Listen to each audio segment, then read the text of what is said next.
بسم الله الرحمن الرحيم الحمد لله نستعينه ونستغفره ونستهديه ونعوذ بالله من شرور أنفسنا ومن سيئات أعمالنا من يهد الله فلا مضل له ومن يضلل فلا هادي له وأشهد أن لا إله إلا الله وحده لا شريك له وأشهد أن محمدا عبده ورسوله صلى الله عليه وعلى آله وصحبه وسلم رب اشرح لي صدري ويسر لي أمري واحلل عقدة من لساني يفقهوا قولي وقني شر نفسي وفلت لساني وأن أضل بغير حق رب العالمين وبعد السلام عليكم ورحمة الله وبركاته. The title of my presentation tonight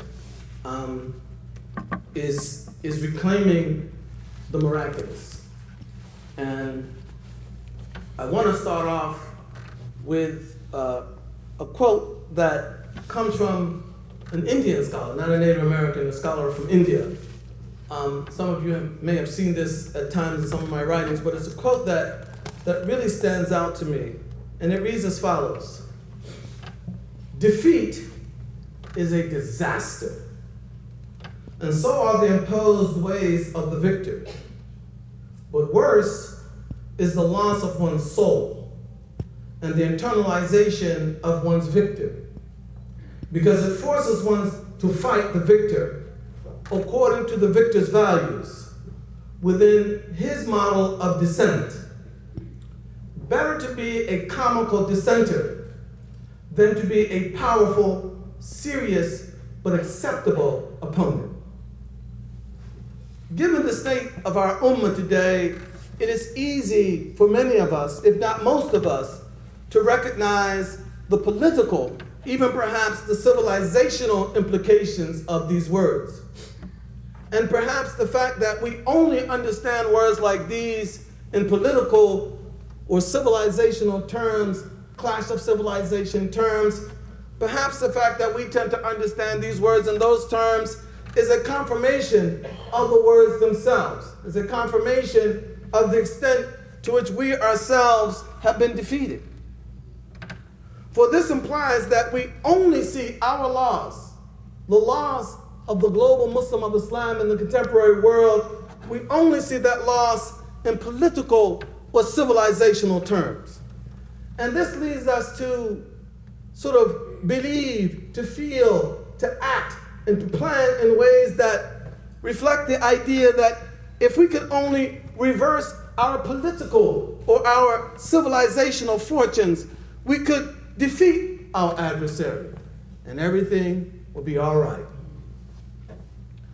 I want to submit to you that it is precisely this kind of thinking that is not only a sign of our ultimate defeat, but it is likely a guarantor that we will remain defeated. For we will continue to try to fight the victor according to his terms, through his tools, and within his permissible boundaries of dissent. We will, for example, to continue to go out and commit ourselves to causes centering around issues such as social justice. But we won't move forth with a platform of al-amr bil ma'ruf wa nahy anil munkar. We won't do that, because those fall outside the boundaries of permissible dissent. And at the end of the day, we will produce or contribute to the production of a social order that may be just on some definition, but that will ultimately leave us with the feeling that we are wearing shoes that are 2 sizes too small. Figuratively speaking, of course. I want to submit to you that our most fundamental disaster, our most fundamental defeat is not political or civilizational. Our most fundamental defeat is the loss of the ability to believe in the miraculous.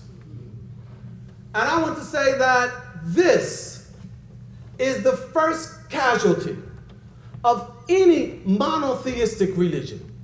The first thing that will lead to the unraveling of the religion is not even its moral fiber. I'm not saying that's not important. But Tawbah can repair that. The taibu min al-dhanbi kama la dhanba lahu. Tawbah can repair that. But when we lose our ability to believe in the possibility of the miraculous, the powers that be will always be able to defeat us, because they will be able to implant within us the belief, the feeling, the sense that the odds against us are always too great to even try to rise against. We will become the biggest, most effective control over ourselves. They won't have to control us. We will always be able to rationalize our way into that which is safe, whether into that which is right.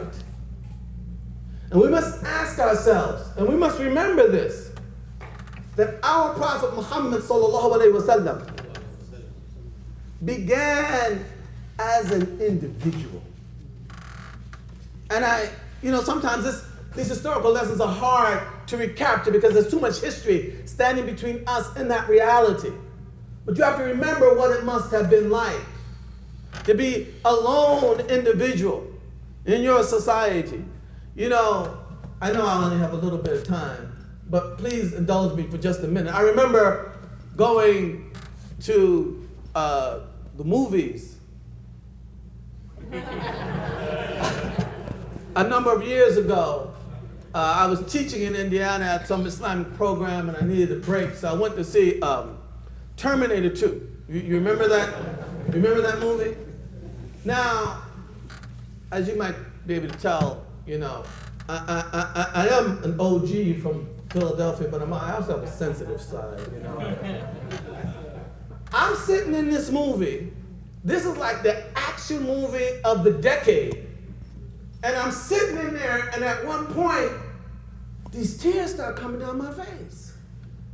And they start coming down my face because I'm saying, that's it. That's him. She's locked up in an insane asylum because she has a vision of what's coming upon those people, and she's trying to save them, and they're trying to destroy her. She sees it. They can't see it. What do? They say she's crazy. They lock her up. That's him. That's him. And I start crying. And you gotta imagine him being in his society. It's one thing to have people who don't know you, who don't like you, attack you. It's another thing for your own people to attack you. And he is by himself. By what rationality, by what reason would he ever tell himself, I can do this? He had the belief in the power of the miraculous. He understood the importance of attaching himself to that source of all power. And once that happens, then we come into the universe of the infinitely possible. And we have to understand something here, that even if we continue to believe in God, if we don't continue to believe in the power of the miraculous, then we will remain defeated. And this is a possibility. And by the way, I don't mean simply politically or civilizationally defeated. I mean defeated in the sense that we don't have any sense of the value of ourselves or what we have. To the point that we don't have the confidence to stand up and offer that to the world. We are defeated. And remember, Bani Israel, and let me just make a little side comment here because I know sometimes in the Muslim community, you know, when we mention Bani Israel, you know, something happens to our brains. All of a sudden, you know, all of a sudden we're not talking about us anymore. Bani Israel were the Muslims of the time. Get that straight and keep it straight. They were the followers of Musa. That's why they're in that Quran, to instruct us. Bani Israel, after everything Allah had showed them, after everything He had showed them, what did they tell Musa? We're not going in there. As we used to say back in Philly, they got some hemorrhoids up in there. We're not going in there. We're not going in there until they come out. And then what do they tell Musa? You and your Lord go and fight. We're sitting here. They still believe in Allah, but what? They had lost the ability to believe in the power of the miraculous. This is the first thing, this is the first real casualty of any monotheistic religion. And when we lose our ability to believe in the miraculous, a couple of things are likely to happen. Either people will simply surrender, just give it up. Because, as I said, the odds are too great, they're too formidable to even try to mount any resistance against them. So what do? If you can't beat them, join them. We just surrender. And we may surrender and still put Bismillah ar-Rahman ar-Rahim on the front of what it is that we do. But we have surrendered. On the other side, or the other extreme, is that we begin to act in a spirit of desperation because we have forgotten that the ultimate end of any of our efforts lies with Allah. And when we don't see things coming out like we would like them to come out, given the magnitude of investment that we've made in them, then we become frustrated and desperate, and we start blowing stuff up as if that's really going to bring the solution that we want, the change that we want, that's really going to represent the God-centered way of life that we are supposed to be the representatives of. We have to remember this. Look at what Allah says in the Quran. When جَنَحُ لِلسِّلْمِ فَاجْنَحْ لَهَا وتوكل على الله إنه هو السميع العليم وإن يريدوا أن يخدعوك فإن حسبك الله هو الذي أيدك بنصره وبالمؤمنين وألف بين قلوبهم لو أنفقت ما في الأرض جميعا ما ألفت بين قلوبهم ولكن الله ألف بينهم إنه عزيز حكيم. الله أكبر. الله أكبر. If they incline towards peace, then you incline towards peace and put your trust in Allah. You ain't got to cover every little hole. You ain't got to have it wrapped up airtight. And do what? Put your trust in Allah. Yeah, they might be trying to, put your trust in Allah. And if they want to trick you, to fool you, to delude you, what does Allah say? I got your back before, didn't I? I came to your aid with my help and with believers who followed you. And not only that, what did I do? I did that. I made Taleef among their hearts. I brought their hearts together. You know, Ibn Qayyim says, this is a very, very valuable insight to me anyway. If President Donald Trump, no, relax. No, relax.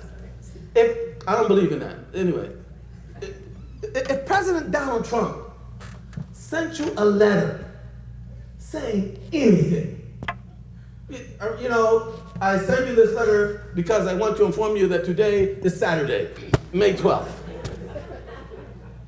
Right?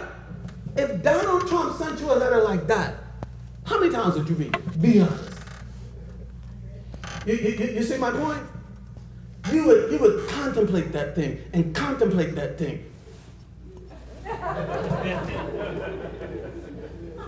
This is supposed to be our attitude toward Quran. Quran is coming from God.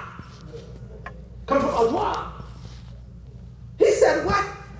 I brought their hearts together. Look at our condition right now as Muslims in America. Look at our hearts.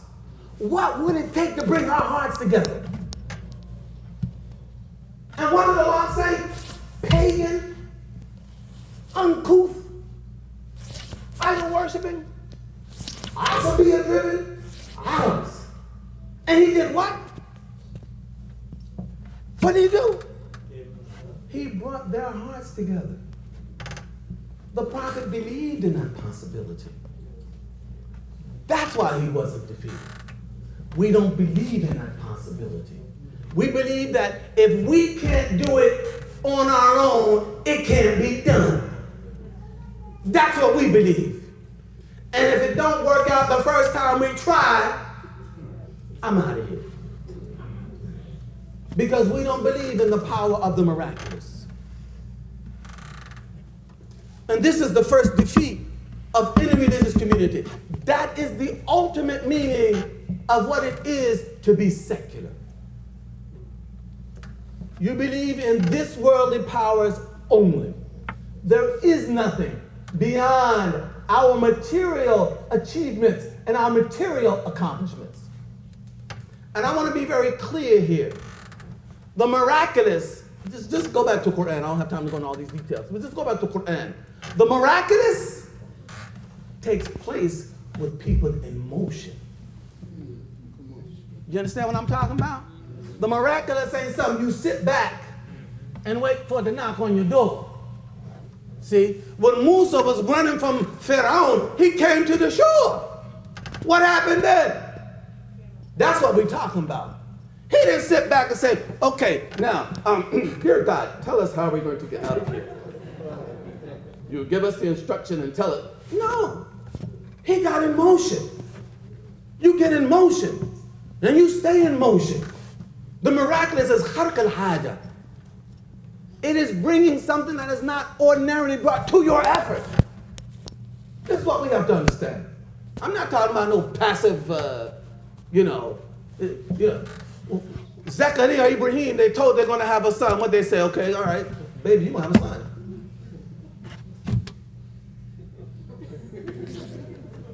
No. So we're not talking about this.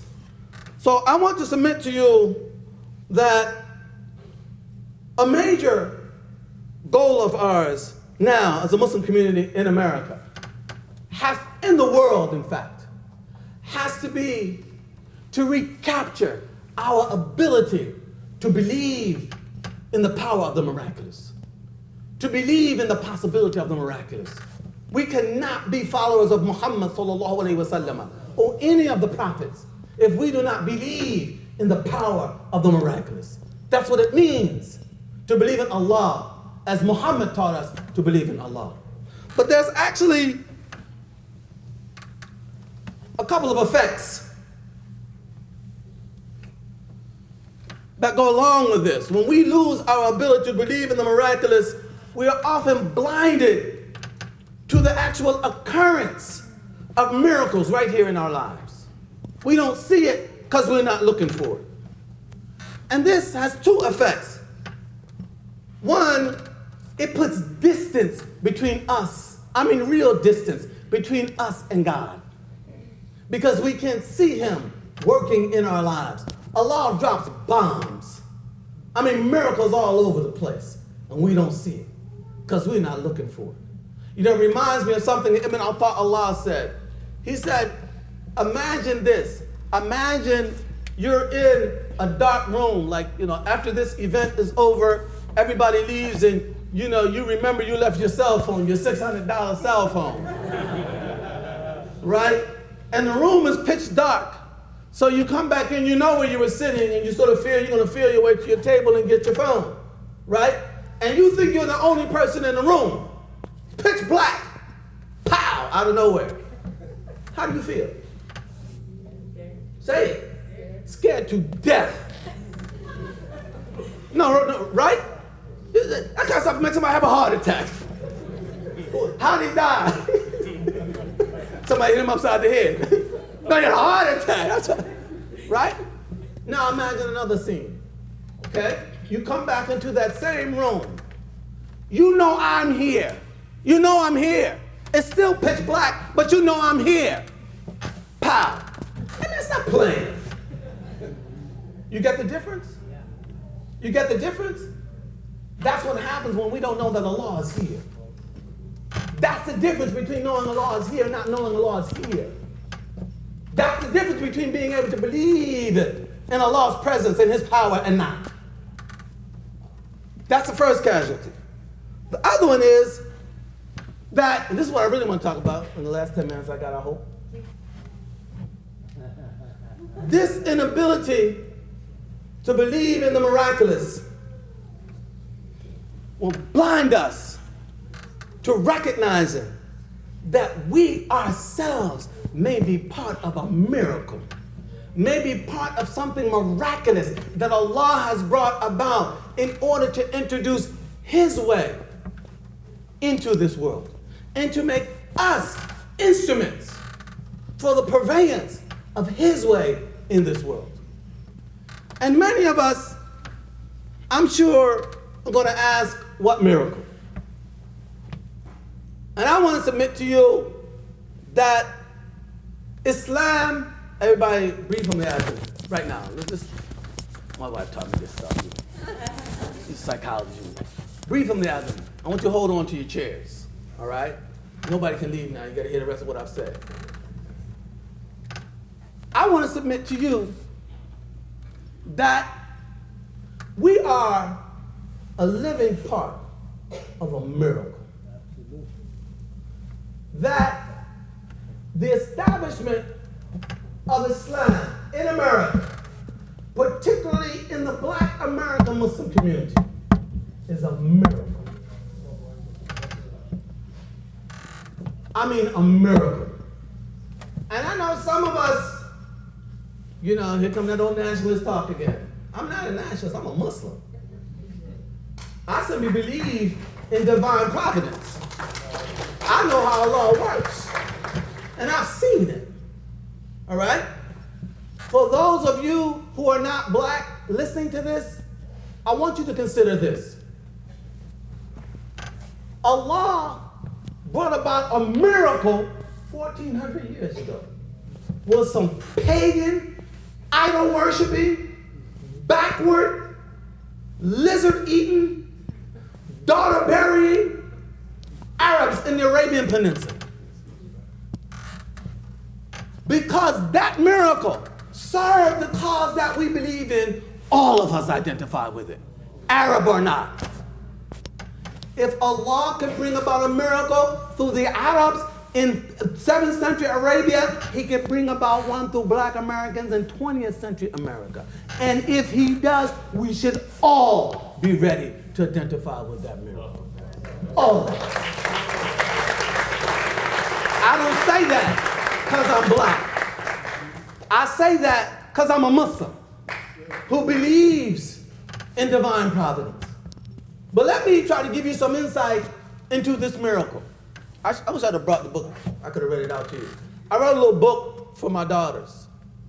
It's called Daddy's Redemption.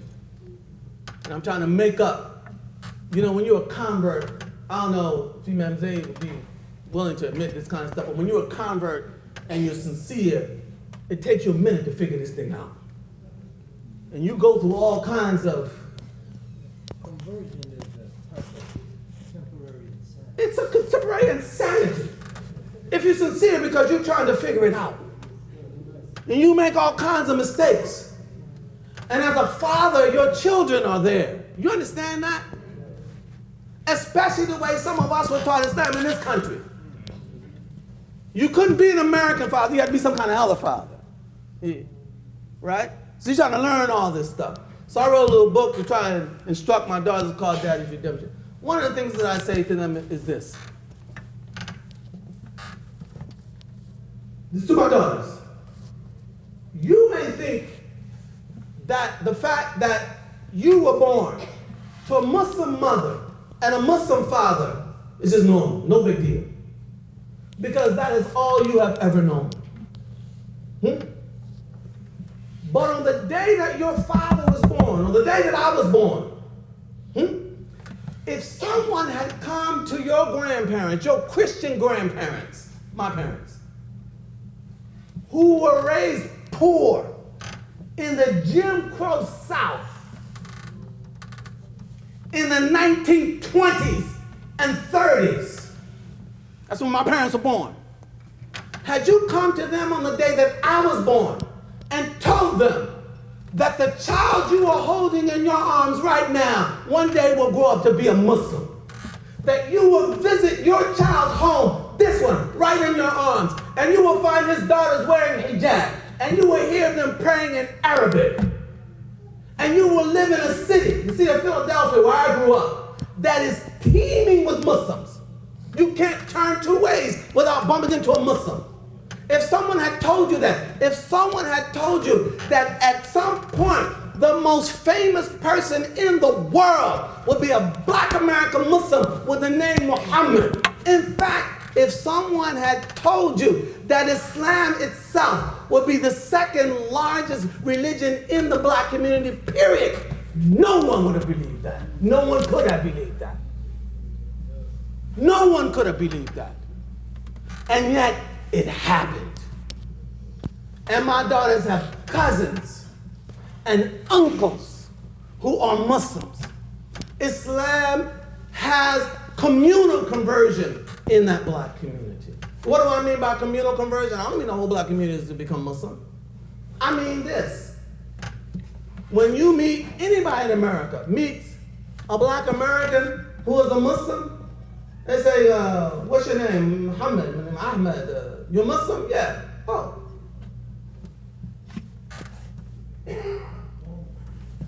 I don't know if you still go through this, Sister Diane, but you know, white Americans, some Latinos, Muslim. Or, so you dress like that. Where are you from? No, it is natural. It is accepted. It is authentic for a black person in America to be a Muslim. Now, what I'm trying to get across to you, who did this? Who in that community could have planned this? No one could have planned this. No one but Allah could have planned this. No one could have brought this about. But it happened. And now, we have communal conversion in that community. A communal conversion in which we all should invest.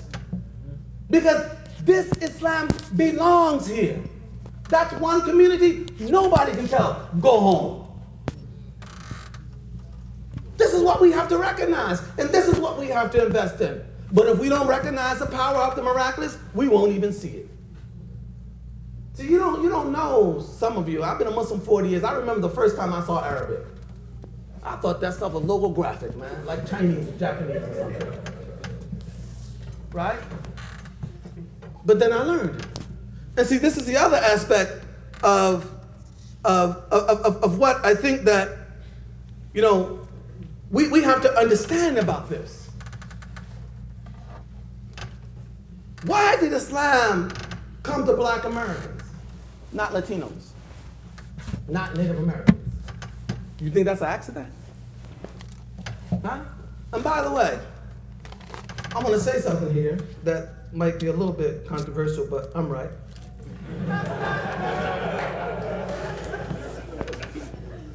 I know, I was touched by that 5-minute video.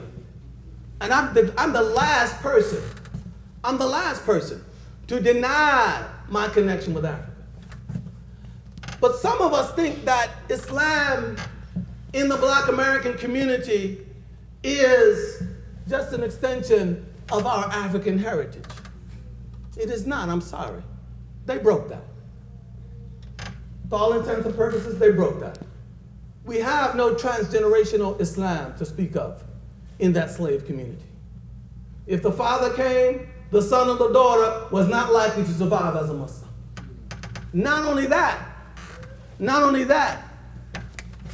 10 times the number of Africans that were brought to America as slaves went to Brazil alone. Do you find anything like black Salafis in Brazil? Do you find anything like the Nation of Islam in Brazil or anywhere else in the Western Hemisphere? Do you find a Malcolm X? Do you find a Muhammad Ali? Do you find any of this anywhere else in the Western Hemisphere? This is not miraculous. Who could have done this? Who could have planned this? Who could have put this into place? And what we have to ask ourselves is, why? And what are we to do with it? Do we recognize this miracle? And if we do, what are we to do with it? Why did America come to the black American community? The community, the one community in America that is the moral conscience of the nation. The moral conscience of the nation. The one group in America that was not known for conquest or domination. You see that? The one community of Americans who become more authentic as Americans, the more they protest against assimilation. You understand that? You don't get that. Some of us don't understand that. Let me say this in this room here. Now, some of us don't get it. You see, there's a word in English that's worse than the N-word that you can call a black person. In fact, now don't try this. But the N-word can be used as a term of endearment. Don't try it. But there's one word that's always pejorative. You know what that is? Uncle Tom. Uncle Tom. Just imagine that. A community in America that becomes more authentic the more it protests against forced assimilation. Can you imagine that? And this is the community to whom Allah sent Islam. That's just an accident. That's just an accident. Let me tell you a story. That sister, I was thinking about this when she was talking about going through the drive-through. What am I doing with this hijab? I got a nephew. And he was about 12 years old or so when 9/11 happened. Now, you know, he's a 12-year-old. In the hood. Okay? The day after 9/11, schools was closed. The second day, they opened schools back up. You know what this young man did?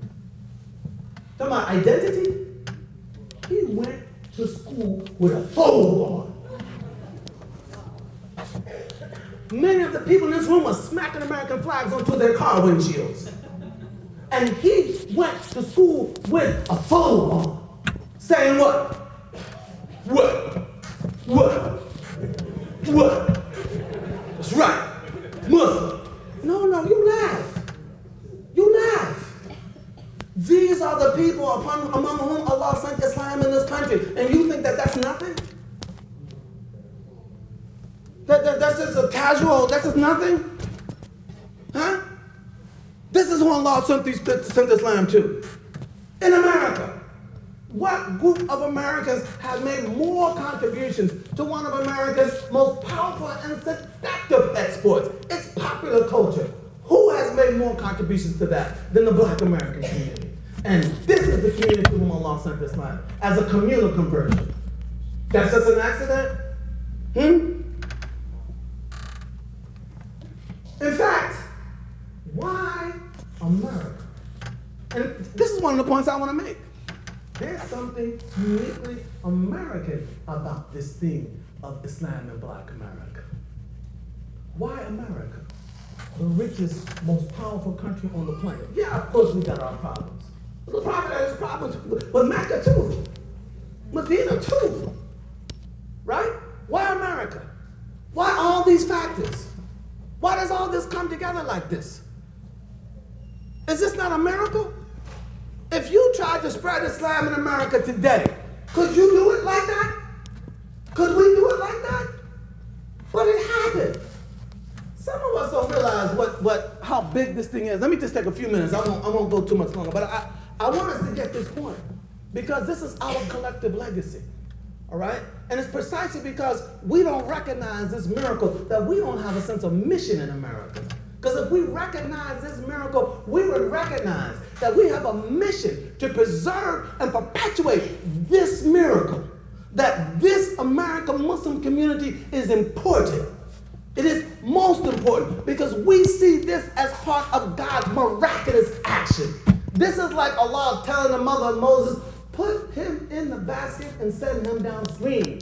And where does he end up? In the house of Pharaoh, the most powerful man on the planet. This is what this is. We don't get this, right? Not only does Islam spread in rhetoric, I want to take some of the converts back to see. Sometimes the converts they don't get their props. No, I'm very serious now, and I say this. I mean, it's almost. I mean, it's been 40 years ago for me. I was 3 when I converted.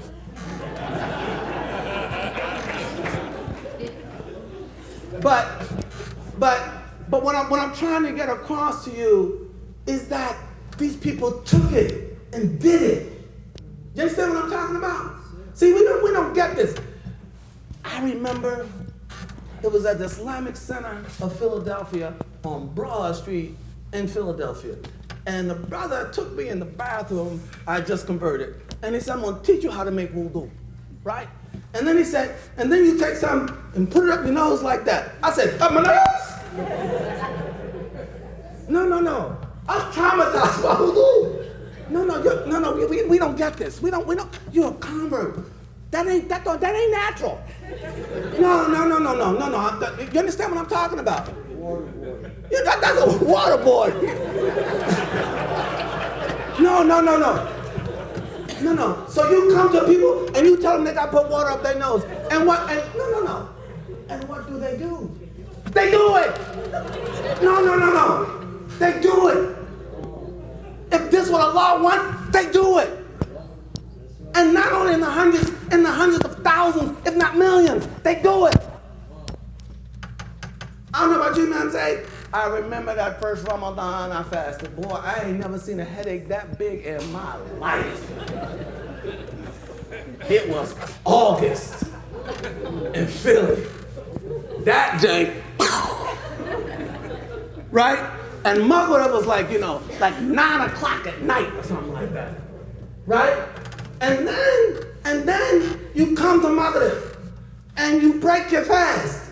And it's like, and then it hits you. I got 29 days. No, I'm serious. You're a convert. You've never done this before in your life. Brothers and sisters, you don't get this. And they did it. Do you understand what I'm saying? They did it. They fasted again and again. And they left drugs. And they left women. And they left alcohol. Maybe not all at once. Maybe not perfectly. But they did it. In fact, even when they didn't do it, I know brothers will tell you, what I'm doing is wrong. You understand that? So even if they didn't do it, they did the value. You understand what I'm talking about? They did it. I'm a Maliki now, and in the Maliki school we have tawarruk. Alhamdulillah. In Jalsa, I remember learning how to make salat, man. When you when you sit on your ooh.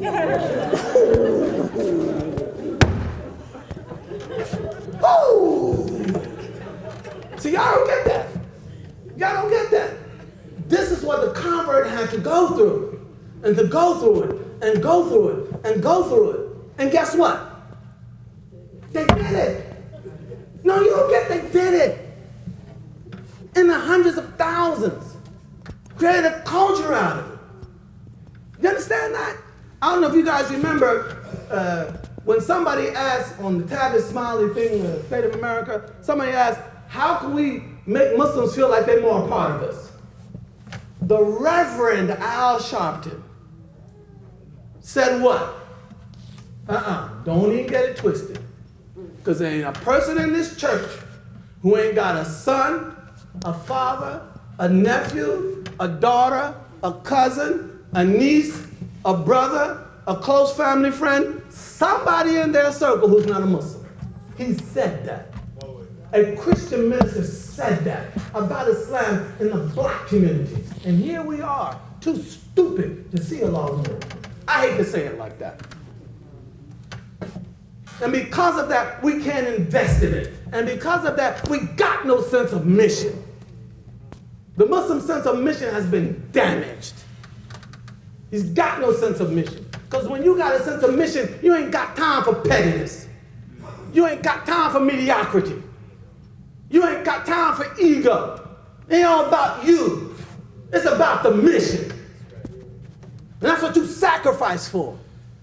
Even in your own little imperfection, you sacrifice for the mission. But you're not going to sacrifice if you've got no sense of mission. And because we don't recognize this miracle, we can't have a sense of mission. And by the way, it ain't just brothers. Can you imagine a sister, okay, I got so many, just learning Fatah. Can you imagine what that,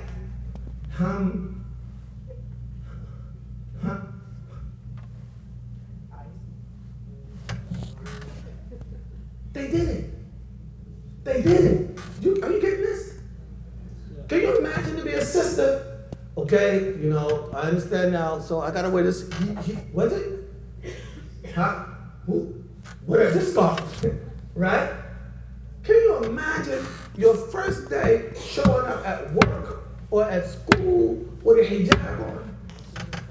See what I'm saying? Said she did it. You see what I'm saying? Your first day you walk on that thing is sliding all over. You don't know what you're doing. Right? No. But you do it. But you do it. This is a level of commitment. This is whom Allah sent Islam to in this country. Are you getting this, brothers and sisters? This is your legacy. If you can believe in the power of the miraculous, if we can believe that Allah still does miracles, and if we can believe that we can be, and in fact are, a part of a miracle. I remember I was at Harvard once at a conference, and I'll cut this short right now. I remember I was at Harvard once at a conference, and one of my colleagues from France turned to me and said, I don't get this. We don't have anything like this in Europe. I've never seen anything like this. What you have in Islam in the black community in America, I've never seen anything like it anywhere in Europe. Right? The second largest group of Muslims in America, native born. Father, grandfather, great-grandmother, all Americans. You got this nowhere else in the Western world. Nowhere but here. And we don't recognize what Allah has done here. And when we recognize it, and this, I'll end on this because I know everybody wants to go home. When we recognize it, we recognize as well that we have to recognize our responsibility towards this miracle. What do we as a Muslim community do with this miracle? And those of you who think I'm just up here talking because I'm black, well, I got a bridge to sell you in Florida somewhere as well. Okay? I'm very serious. I get tired of this. Okay? Muslims who can't think like Muslims. No, I'm very serious. Right? When Bani Hashim came out to protect the Prophet and all the Muslims, then Omar said, I ain't going with them. I ain't from no Bani Hashim. I'm from Bani Adi. He said, what? No. This is good for the Muslims. This is good for Islam. It's good for me. This is the miracle that Allah has chosen to unfold.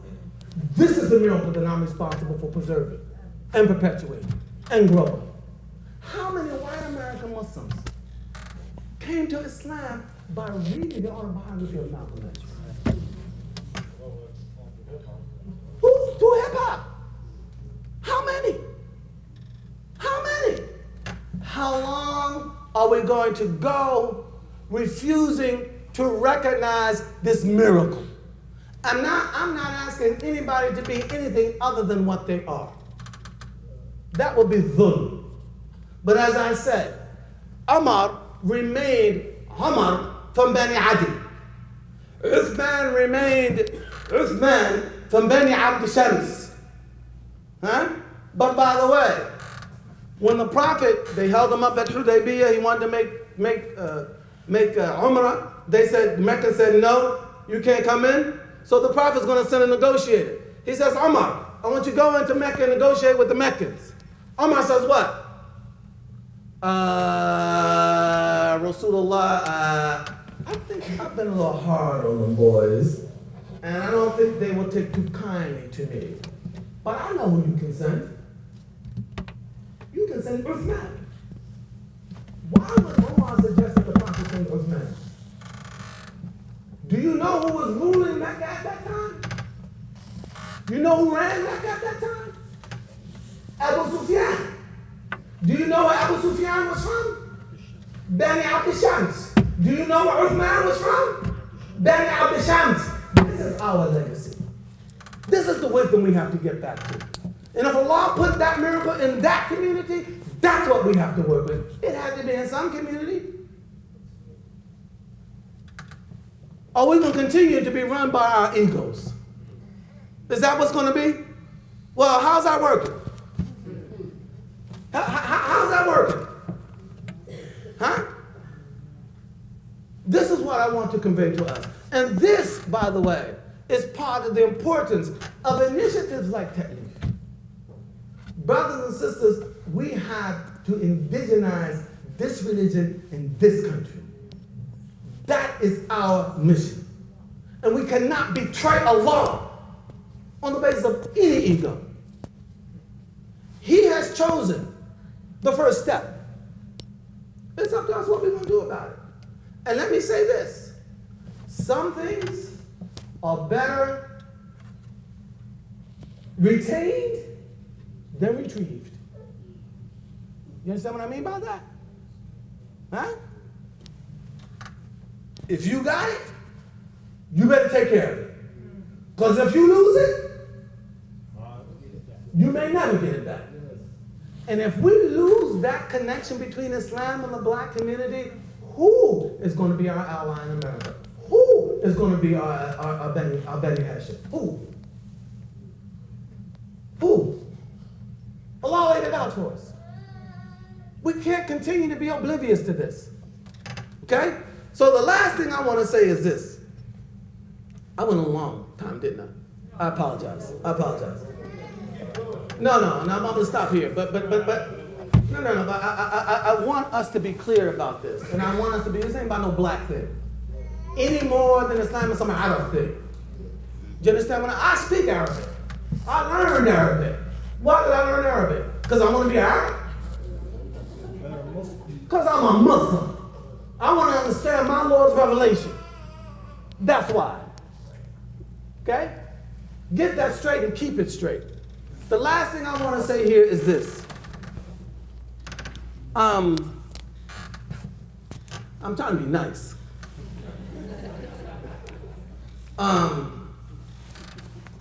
You know, it's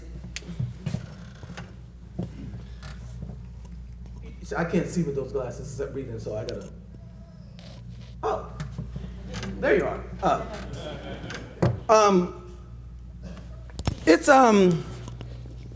Let me just say it, man. One of the things that has befallen us as Muslims in the modern world is we have allowed Islam, in a sense, to be reduced to a religion. To a set of internalized beliefs and a few ritual practices. To our shar'iyat. And I'm not saying that those things are not important. I hope that we're all Muslim enough to, I ain't got to explain that. I hope not. Okay? But Islam is a civilization.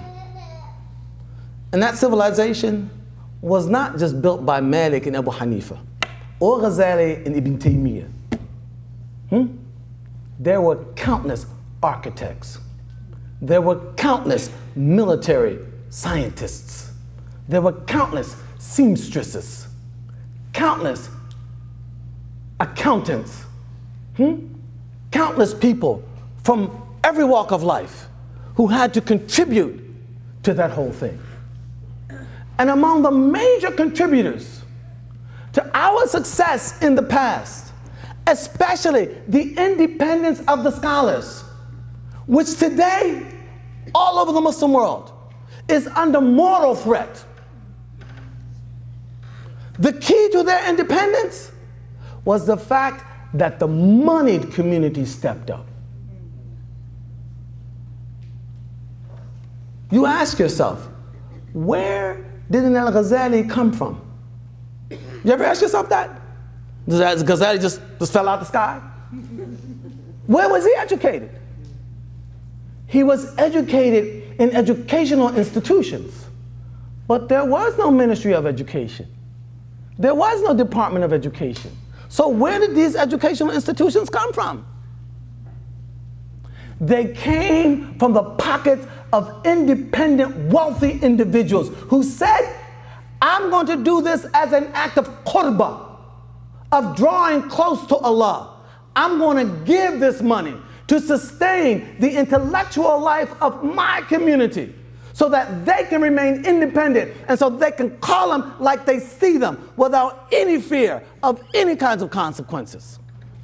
And if we want that kind of independence to return to our community, the money community is going to have to step up. And I'm not talking, can I be frank here? I'm going home tomorrow, so y'all ain't going to be able to beat me up no way. I'm talking about the 7 digits, like every other community does in this country. And one of the reasons why our moneyed community cannot do that, doesn't have the confidence in us. And part of that, and by the way, I'm not talking about me. Take me out. It's not about me. Take me out. Okay? Right? Don't give me anything. I'm not talking about me. I'm talking about us. You understand that? I'm talking about us. Okay?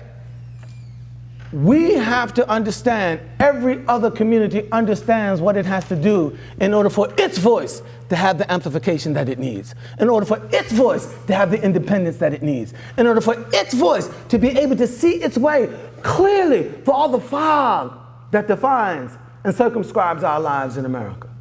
So my appeal would be to the moneyed community, all right? You too take the responsibility of reclaiming, of reestablishing your belief in the miraculous. Understanding when that first wealthy person established the madrasa that Ghazali graduated from, he didn't know no Ghazali. He didn't know that a Ghazali would come out of that. But he believed in, Allah says he's shakir. Allah says he's thankful. What does that mean? What does that mean? Does Allah say he's thankful? Oh, see, that's the problem. We don't know what Allah said. Why don't we know what Allah said? Oh, maybe people just tired. All right, so let me just stop then. Huh? He gives shakir, he gives you a lot for a little. A lot for a little. Allah is shakir. We have to believe that. It'll be there. And if we don't believe that, that's part of the defeat. That is part of the defeat. That's what keeps us always waiting for somebody else to do it. Do it. Do it. Do it. And we will see those miracles, inshallah, come to fruition. وسبحانك اللهم وبحمدك أشهد أن لا إله إلا أنت أستغفرك وأتوب إليك. والسلام عليكم ورحمة الله وبركاته.